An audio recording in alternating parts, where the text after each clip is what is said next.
বাবু খেলা করতেছে। আমার আলু গাছগুলো কাটা হচ্ছে। আলু গাছ কাটার কিছু নিয়ম আছে।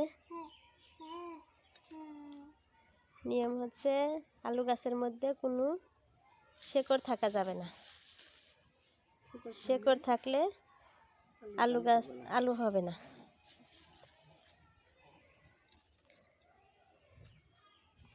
আমি ধাপে ধাপে সবগুলা দেখাবো আলু তোলা পর্যন্ত।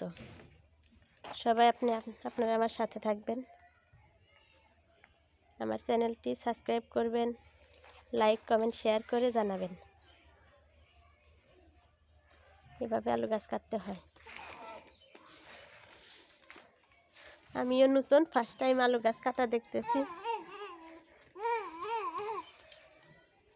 এই যে দেখেন।